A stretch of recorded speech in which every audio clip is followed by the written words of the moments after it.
Hello student, आप सबको अपने चैनल में स्वागत करती हूँ। आज का ये वीडियो क्लास 10th का ऑब्जेक्टिव क्वेश्चन आंसर जो हम लोग कर रहे थे चैप्टर वाइज, उसी का आज बायोलॉजी में जो जैव प्रक्रम चैप्टर का कर रहे थे, ठीक है ना। उसी का ये आज पार्ट 3 है। पार्ट 1 और पार्ट 2 हम ऑब्जेक्टिव में देख चुके हैं 59 क्वेश्चन तक। आज हम 60 से देखेंगे, ठीक है।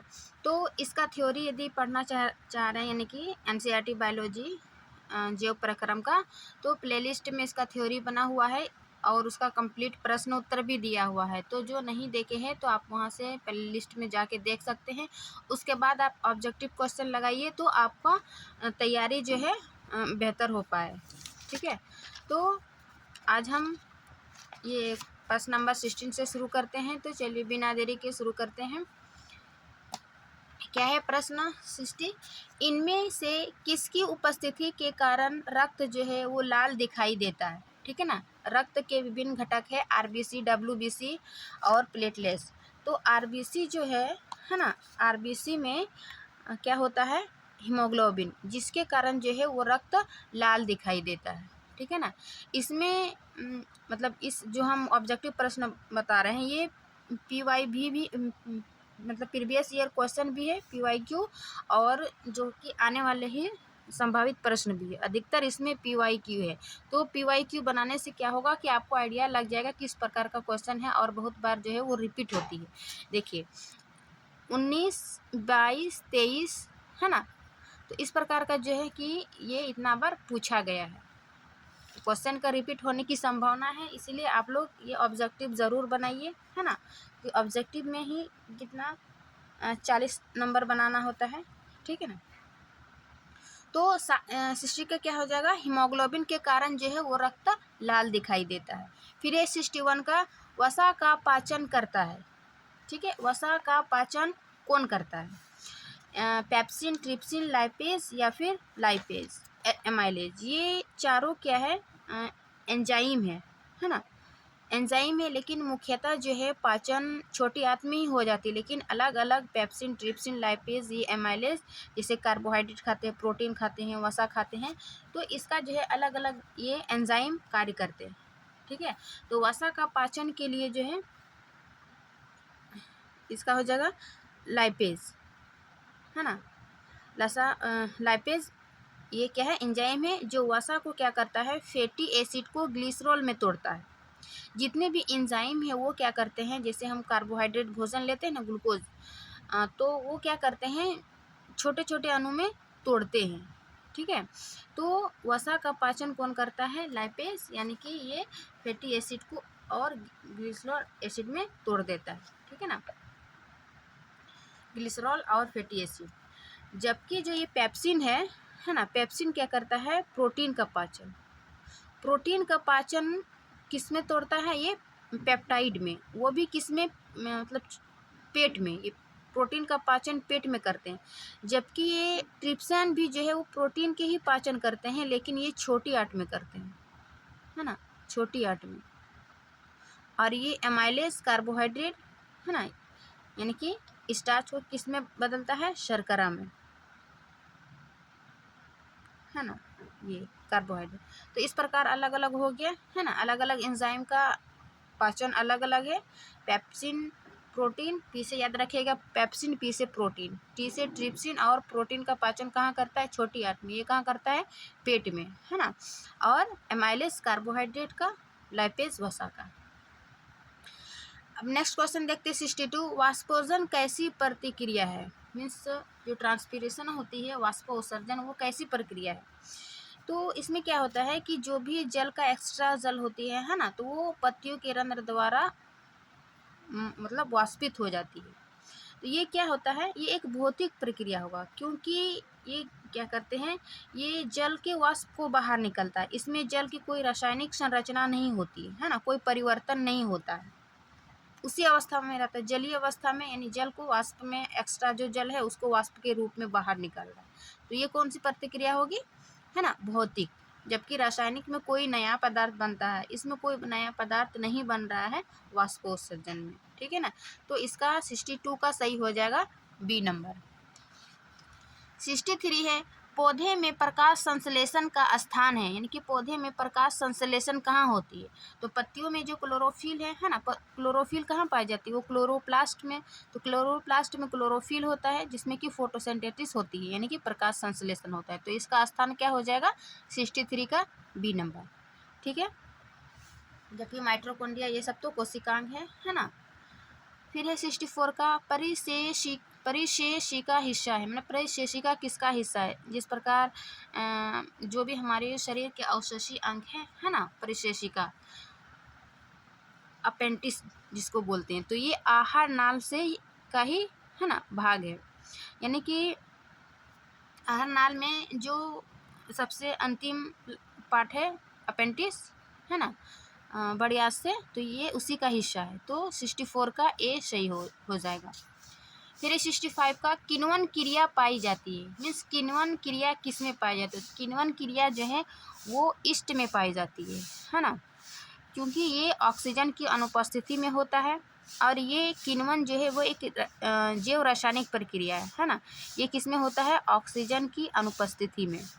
ये कार्बनिक पदार्थ को क्या करता है? तोड़कर ऊर्जा उत्पन्न करता है। ठीक है, किण्वन प्रक्रिया, इसमें शराब बनाने में, अल्कोहल बनाने, ये सब में ईस्ट का यूज़ होता है। तो 65 का बी नंबर। फिर है 66 का कि भोजन का मुख्य रूप से अवशोषण होता है। ठीक है, भोजन का मुख्य रूप से किसमें अवशोषण होता है? तो छोटी आंत में तो होता ही है, लेकिन छोटी आंत का जो है ये इलियम पार्ट में है ना, ये जो इस प्रकार के अंगुलीनुमा संरचना बनी होती है ना, पिछले वीडियो में बताए थे, इसको क्या कहते हैं? भिलाई या फिर रसांकुल।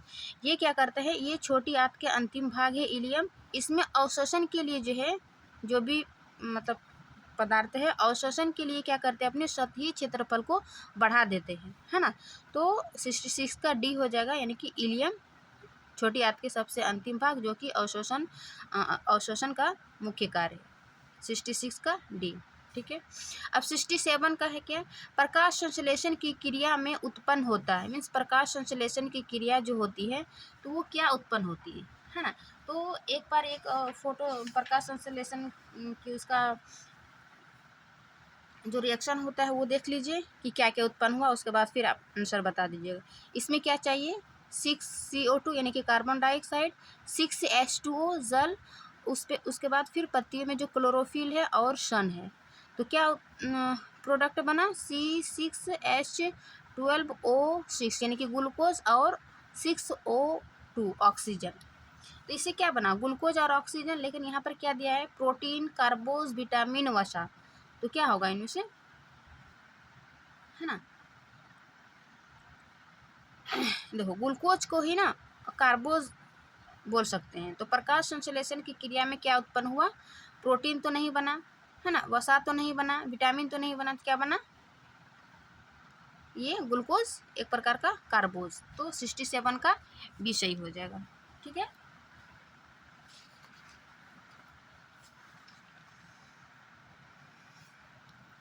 उसके बाद 68 का क्या है कि ट्रेकिया किस जीव का श्वसन अंग है? ट्रेकिया यानी कि श्वास नली, है ना। तो किस जीव का अंग है? हाइड्रा, स्टारफिश, कॉकरोच, पाइला।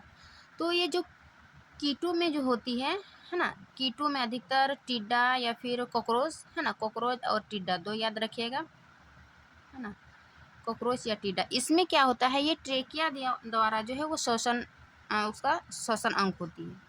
और इसके अलावा जो भी कशेरुकी जीव है, जैसे कि मनुष्य, पक्षी, पशु, ये सब, इसका जो है ये ट्रेकिया यानी कि श्वास नली, ये इसका श्वसन अंग है। हाँ, कीटों में क्या होता है कि इसके शरीर में जो है छिद्र होती है, श्वास छिद्र, है ना, उसी के वो जो है नालियों से जुड़ा होता है, और डायरेक्ट जो है ये ऊतक को टिड्डा ये और कॉकरोच, है ना, उसके फेफड़ों तक पहुंच जाता है, ऊतक तक हवा पहुंच जाती है रंध्रों से। तो इसमें अधिकतर टिड्डे और कॉकरोच में देखा जाता है, जबकि हाइड्रा, स्टारफिश, पाइला इसका नहीं है श्वसन अंग। ठीक है, तो ट्रेकिया किस जीव का श्वसन अंग हो जाएगा? कॉकरोच के अलावा जो भी मनुष्य, पशु, पक्षी होगा उसके अलावा भी ये ट्रेकिया हो जाती है ना। तो ऑप्शन के अनुसार ये 68 का सी हो जाएगा। फिर है 69 का कि श्वास लेने और छोड़ने को कहते हैं। श्वास लेने और छोड़ने को क्या कहते हैं? तो इसका सही आंसर हो जाएगा 69 का सी, श्वासोच्छ्वास, है ना। तो इसमें दो क्रिया होती है, एक जब हम श्वास अंदर लेते हैं और एक बाहर छोड़ते हैं। तो अंदर लेना यानी कि ऑक्सीजन को जब हम अंदर लेते हैं तो उसको क्या कहते हैं? अंतःश्वसन। और जब हम कार्बन डाइऑक्साइड को बाहर निकालते हैं तो उसको कहते हैं निःश्वसन या फिर उच्च श्वसन, ठीक है ना। तो ये दोनों क्रिया यानी कि श्वास लेना और श्वास छोड़ने को क्रिया को ये श्वासोच्छ्वास कहते हैं, है ना। 69 का सी नंबर। अभी 70 का पित्त रस कहाँ से स्रावित होता है? देखिए कितना बार पूछा गया। पित्त रस कहाँ से स्रावित होता है? तो इसका सही आंसर होगा यकृत से, यानी कि लीवर से ये जो है ये स्रावित होती है। लेकिन जो इसका स्टोर होता है ना, स्टोर कहाँ होता है? ये पित्ताशय में, पित्ताशय में यकृत से स्रावित होगी और पित्ताशय में जमा होगी। उसके बाद जो है ये छोटी आंत को स्रावित कर देती है ताकि जो है ये पित्तरस वसा के पाचन में सहायक होगा, है ना। तो बाद में ये छोटी आंत को दे देती है कि वसा के पाचन में सहायक है। तो 70 का सही आंसर हो जाएगा, है ना, बी नंबर यकृत। फिर है 71 का गॉड कोशिका की कौन सी भित्ति मोटी होती है? गॉड कोशिका यानी कहाँ पाई जाती है? जब हम पत्तियों की छिद्र स्टोमेटा के बारे में पढ़ रहे थे तो ये जो छिद्र है, ठीक है ना, उसके आसपास क्या है? ये गॉड सेल, है ना। उसके बाद फिर ये सब्सिडरी सेल। तो ये गॉड सेल के जो भीतरी वाली भाग है ना, भीतरी वाली भाग ये मोटी होती है, जबकि बाहर वाली भाग जो है वो पतली होती है और इसी को क्या कहते हैं? गॉड सेल, है ना, और इसको सब्सिडरी सेल। तो ये इसका सही आंसर हो जाएगा भीतरी वाली, 71 का ए नंबर। भीतरी वाली सेल मोटी होती है ना, गॉड सेल की। फिर है 72 का एक स्वच्छ मनुष्य में प्रकुंचन एवं अनुशीतलन दाब होता है। प्रकुंचन एवं अनुशीतलन दाब क्या होता है? जो कि सिस्टोलिक और डायस्टोलिक कहते हैं, है ना। ऊपर वाले 120/80 इसी को प्रकुंचन और इसी को सिस्टोलिक, ठीक है ना। और डी नीचे वाले को डायरोसिस्ट, इसी को अनुशीतलन, है ना, डायस्टोलिक। तो ये सामान्यतः 120/80 होती, इससे ज़्यादा मतलब ब्लड हाई, है ना, हाई ब्लड प्रेशर हो जाएगा, हाई बीपी, और नीचे वाले हो जाएगा तो LBP यानी कि लो ब्लड प्रेशर हो जाएगा, है ना। इसका अधिक और कम होना। तो सामान्यतः 120/80 ही सिस्टोलिक और डायलिसिस देखा जाता है, ठीक है ना। ये प्रकुंचन और अनुशीतलन, ठीक। 73 का क्या है? तंत्रिका तंतु की उत्पत्ति किस प्राथमिक ऊतक द्वारा होता है ना। तंत्रिका तंतु की उत्पत्ति किस प्राथमिक ऊतक, या ऊतक पूछ रहा है, टिश्यू, यानी कि जब हम भ्रूण, है ना, जब भ्रूण का निर्माण होता है तो भ्रूण के विकास के दौरान जो है वो 3 प्रकार के ऊतक बनता है, एक्टोडर्म, इंडोडर्म और मेसोडर्म। इन्हीं तीनों ऊतक से जो है वो हमारे बॉडी यानी कि जितना भी अंग का तंत्र ये सभी का निर्माण होता है। तो एक्टोडर्म जो है वो बाहरी तंत्र, बाहरी जनन के लिए जिम्मेवार होता है एक्टोडर्म, जबकि इंडोडर्म सबसे भीतरी वाली भाग और मेसोडर्म इन दोनों के बीच, एक्टो और इंडो के बीच में जो है वो मेसोडर्म। तो एक्टो के अंतर्गत आ जाता है ये नर्वस सिस्टम, है ना, तंत्रिका तंत्र और रीढ़ की हड्डी, ठीक है, और त्वचा, बाल, नाखून ये सभी एक्टोडर्म के अंतर्गत आती है। जबकि एंडोडर्म में अंतर्गत जितना भी ग्रंथि हो गया, श्वसन तंत्र, है ना, भीतरी वाली भाग। मेसो में क्या होता है? ये जितना भी मांसपेशी है, हड्डी है ना, हड्डी और मांसपेशी। तो इसका सही आंसर हो जाएगा 73 का ए नंबर, एक्टोडर्म यानी कि तंत्रिका तंत्र, जितना रीढ़ की हड्डी, त्वचा ये सभी बाहरी जनन के लिए जिम्मेवार होते हैं, है ना। तो इस प्रकार 73 का ए सही हो जाएगा। अब क्या है 74 कि मनुष्य में वृक्क एक तंत्र का भाग है जो संबंधित है। वृक्क किस तंत्र का भाग है? क्या पोषण, श्वसन, उत्सर्जन, परिवहन? तो वृक्क यानी कि किडनी का क्या कार्य है? ये फिल्टर करता है। तो इसका उत्सर्जन जो है सही हो जाएगा कि ये उत्सर्जन तंत्र का भाग है, 74 का सी नंबर, ठीक है। फिर है 75 का पादप में जाइलम उत्तरदायी है। पादप में 2 संयोजी ऊतक है, एक जाइलम और फ्लोएम, ठीक। ठीक है ना। जाइलम का क्या करता है, जौ से जाइलम और जौ से जल, जल का वहन करता है, ठीक है। जबकि फ्लोएम जो है वो भोजन का वहन करता है। इसमें एक बात और याद रखिएगा कि जल का वहन जो है वो यूनिडायरेक्शन होता है, मीन्स जड़ से पत्तियों तक जाती है, केवल एक ही दिशी है ना, यूनिडायरेक्शन, एक ही दिशा में होती है। जबकि भोजन का निर्माण कहाँ होता है, प्रकाश संश्लेषण के दौरान वो पत्तियों में बनाती है, तो पत्तियों से विभिन्न जड़ तक पहुँचाती है ना। फिर जड़ से जो भी खनिज मिनरल वगैरह होता है वो पत्तियों तक पहुंचाती है। तो इस प्रकार जो फ्लोएम जो है वो डायरेक्शन हो गया है ना, यानी कि द्विदिशीय, दोनों तरफ कार्य करता है। जबकि जल जो है यू यूनिडायरेक्शन होता है, एक ही दिशा में होता है ना। ये भी क्वेश्चन पूछा जाता है। तो ये जाइलम और फ्लोएम के बारे में ये याद रखिएगा। उसके बाद 76 का क्या है कि स्वपोषी पोषण के लिए आवश्यक है। स्वपोषी पोषण किसमें होती है,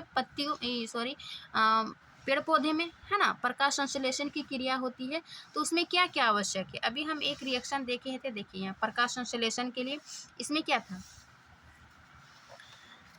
ये 67 में देखिए, कार्बन डाइऑक्साइड, जल, क्लोरोफिल, सूर्य, है ना, इतना मिलकर क्या बना, ग्लूकोज और ऑक्सीजन। तो यहाँ पर भी वही कि क्या चाहिए, कार्बन डाइऑक्साइड चाहिए, जल चाहिए, क्लोरोफिल चाहिए, सूर्य के प्रकाश चाहिए, है ना। तो इसके लिए डी सही हो जाएगा, यानी कि सभी चाहिए, उपरोक्त तो सभी, ठीक है। फिर 77 का कि पाइरूवेट के विखंडन से यह कार्बन डाइऑक्साइड, जल तथा ऊर्जा देता है और यह क्रिया होती है, यानी कि पाइरूवेट विखंडन। इसके लिए एक पाइरूवेट क्या है, C3H4O3, है ना। जब ये ऑक्सीजन के साथ क्या करती है ना, पाइरूवेट के विखंडन से यह कार्बन डाइऑक्साइड, जल तथा ऊर्जा देता है, यह क्रिया क्या कहलाती है। ये ऑक्सीजन के साथ जब रिएक्शन करती थी, ये कार्बन डाइऑक्साइड, जल और ऊर्जा देती है ना। तो ये क्रिया जो है ये माइटोकॉन्ड्रिया में होती है। 77 का बी नंबर, माइटोकॉन्ड्रिया में, ठीक है। ये पाइरूवेट जो है ना, एक ग्लाइकोलाइसिस जब प्रोसेस होता है उसके दौरान ये पाइरूवेट एसिड बनती है ना, पाइरूवेट। तो ये माइटोकॉन्ड्रिया में। अब हम नेक्स्ट क्वेश्चन 78 देखेंगे कि स्वपोषण होता है। स्वपोषण किस में होता है, जो भोजन अपना स्वयं बनाएंगे। स्वयं कौन बनाते हैं, पेड़ पौधे, है ना। तो इसका सही आंसर हो जाएगा हरे पौधे। जबकि फंगस में तो सेप्रोफाइटिक है, यानी कि मृत जीवी, जो कि मृत सड़े गड़े पदार्थ से अपना भोजन करते हैं। जंतुओं में क्या है, विषमपोषी, है ना, जैसे कि हम लोग क्या करते हैं, दूसरे पर आश्रित है। तो 78 का बी। फिर 79, इनमें कौन प्रकाश संश्लेषी अंग है। अंग पूछ रहा है ना, तो प्रकाश संश्लेषण किस में होता है, पत्तियों में ही क्लोरोप्लास्ट होता है, क्लोरोप्लास्ट में क्लोरोफिल होती है ना। तो इसका 79 का ए होगा सही, कि पत्तियां जो है इसका प्रकाश संश्लेषी अंग है, ठीक है ना। जबकि एक प्रश्न यहाँ था कि पौधे में प्रकाश संश्लेषण का स्थान क्या है, तो ये ऑप्शन के अनुसार क्या हो जाएगा, इसका क्लोरोप्लास्ट। यहाँ पे अंग पूछ रहा है, तो इसका ऑप्शन के अनुसार ये पत्ती हो जाएगी, ठीक है। फिर 80 का, कौन सी क्रिया सभी जीवों के लिए अनिवार्य है। नहीं, सभी जीवों के लिए प्रकाश संश्लेषण सभी जीव करते हैं नहीं, वाष्पो उत्सर्जन करते हैं, चलते भी पेड़ पौधा नहीं, मतलब ये उतना सटीक नहीं है। शोषण सभी जीव करते हैं, चाहे वो मनुष्य है, जीव जंतु हो, है ना, पेड़ पौधा हो, सभी शोषण क्रिया करते हैं। तो ये सबसे अनिवार्य, यानी कि सबसे है ना, अनिवार्य हो जाएगा 80 का सी नंबर, शोषण। मृत जीवी का उदाहरण है, अभी हम यहाँ बताए थे कि ये फंगस यानी कवक में जो है वो सेप्रोफाइटिक मृत जीवी है। या क्या करते हैं, मृत जीव और सड़े गड़े पदार्थ से अपने भोजन प्राप्त करते हैं। यानी कि फंगस के अंतर्गत कवक के अंदर आता है ये मशरूम, जिसको गोबर छत्ता बोलते हैं, है ना। इसी को क्या कहेंगे, मशरूम, है ना। तो ये 81 का बी सही होगा, ठीक है। 80, जबकि अमरबेल वगैरह ये सब क्या है, परजीवी है, ठीक है। अमीबा तो ये अपना खुद से सीडियो पोडिया द्वारा अपना भोजन ग्रहण करते हैं। 82 का, इष्ट किस वर्ग का एक कोशिकीय जीव है। देखिए इसका सही आंसर हो जाएगा 82 का बी, यानी कि कवक। कवक के अंतर्गत जो है जितने भी कवक के अंतर्गत सभी जो है वो मल्टी सेलुलर यानी कि बहुकोशिकीय जीव आते हैं। केवल एक ईस्ट को छोड़कर, यानी कि ईस्ट जो है एक एकलौता ही ऐसा एक कोशिकीय जीव है फंगस के अंतर्गत, बाकी सभी बहुकोशिकीय है। तो यही इसी का ये अपवाद हो जाएगा कि ईस्ट किस वर्ग का एक कोशिकीय जीव है, तो ये कवक का। ठीक है ना। 82 का बी नंबर। 83 का क्या है कि दही के जमने में निम्नलिखित कौन सी क्रिया होती है। जब हम दही जमने देते हैं उनमें से कौन सी क्रिया होती है? क्या अपघटन होती है, प्रकाश संश्लेषण होती है, उत्सर्जन होती है, किण्वन होती है? ठीक है। तो अभी हम एक पिछले क्वेश्चन में ही बताए थे कि ये किण्वन जो है ऑक्सीजन की अनुपस्थिति में होती है, और ये फर्मेंटेशन है ना, ये क्या है? एक जैविक रासायनिक परिवर्तन है। ये क्या करते हैं? लैक्टिक एसिड बैक्टीरिया जो दूध में है ना प्रेजेंट होता है, लैक्टोज शर्करा, इसको लैक्टिक एसिड में चेंज कर देते हैं, है ना। तो ये क्रिया दही के जमने में निम्नलिखित कौन सी क्रिया हो जाएगी? तो ये किण्वन प्रक्रिया। ठीक है। फिर 84 का कौन अंतःस्रावी और बाह्यस्रावी ग्रंथि जैसा कार्य नहीं करता है? मीन्स कौन सा जो अंतःस्रावी और बाह्यस्रावी। अंतःस्रावी में क्या होता है? इसमें जो नलिकाएं नहीं होती, बाह्यस्रावी में नलिकाएं होती, जैसे कि दुग्ध ग्रंथि हो जाएगा। अंतःस्रावी कौन जैसा कार्य नहीं करता है? तो इसका सही आंसर हो जाएगा 84 का, है ना, बी नंबर। क्या है? पीयूष ग्रंथि, है ना। ये अंतःस्रावी और बाह्य ग्रंथि जैसा कार्य नहीं करता है, ये केवल अंतःस्रावी है पीयूष ग्रंथि, है ना। जबकि अग्नाशय अंडाशय ये वृषण दोनों कार्य करता है। और ये पीयूष ग्रंथि जो क्या है, सभी ग्रंथियों को मास्टर ग्रंथि कहते हैं, क्योंकि ये जो है सभी ग्रंथियों को क्या करते हैं? कंट्रोल करने का कार्य करते हैं, है ना। तो इसका सही 84 का बी सही हो जाएगा। ये केवल अंतःस्रावी ग्रंथि के रूप में कार्य करते हैं। ठीक है। फिर 85 का पादप में पाए जाने वाला वृद्धि हार्मोन निम्न में से कौन सा है?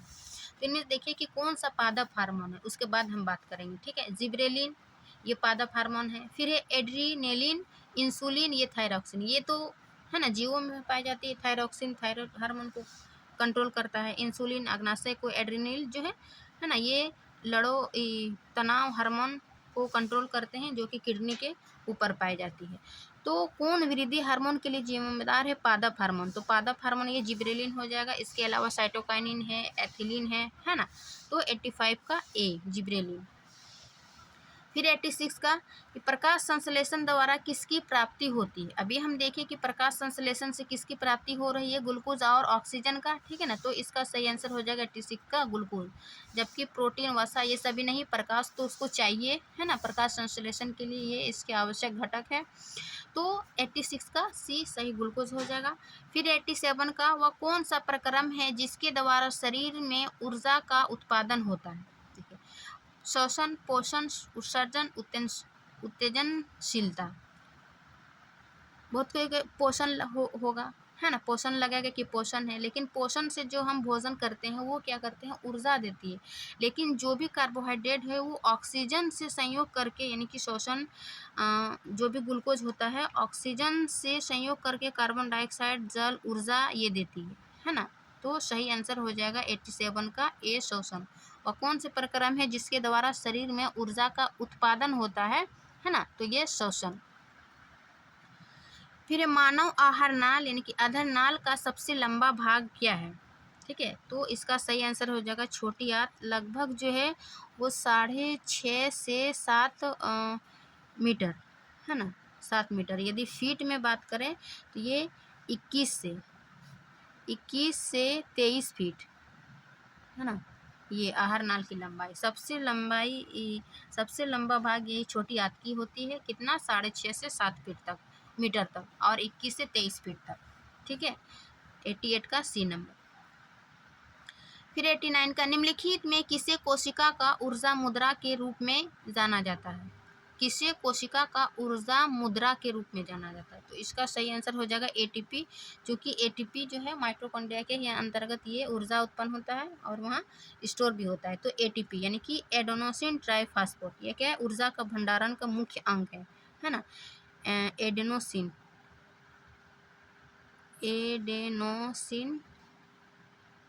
फुल फॉर्म भी याद रखिएगा, ऑब्जेक्टिव में कुछ भी पूछा जा सकता है। ट्राई फॉस्फेट, है ना, एडेनोसिन ट्राइफॉस्फेट। ठीक है, एटीपी। फिर है 90 का कि पत्तियों में गैसों का आदान प्रदान कहाँ होता है, ठीक है ना। तो पत्तियों में जो स्टोमेटा का छिद्र बताए थे ये, है ना, तो छिद्र के माध्यम से क्या होता है, गैसों का जितना भी ऑक्सीजन, कार्बन डाइऑक्साइड आदान प्रदान इन्हीं रंध्र के माध्यम से होती है। 90 का बी नंबर है। कितना बार पूछा, 18, 20, 22, है ना। तो ऑब्जेक्टिव बनाना आपके लिए ज़रूरी है।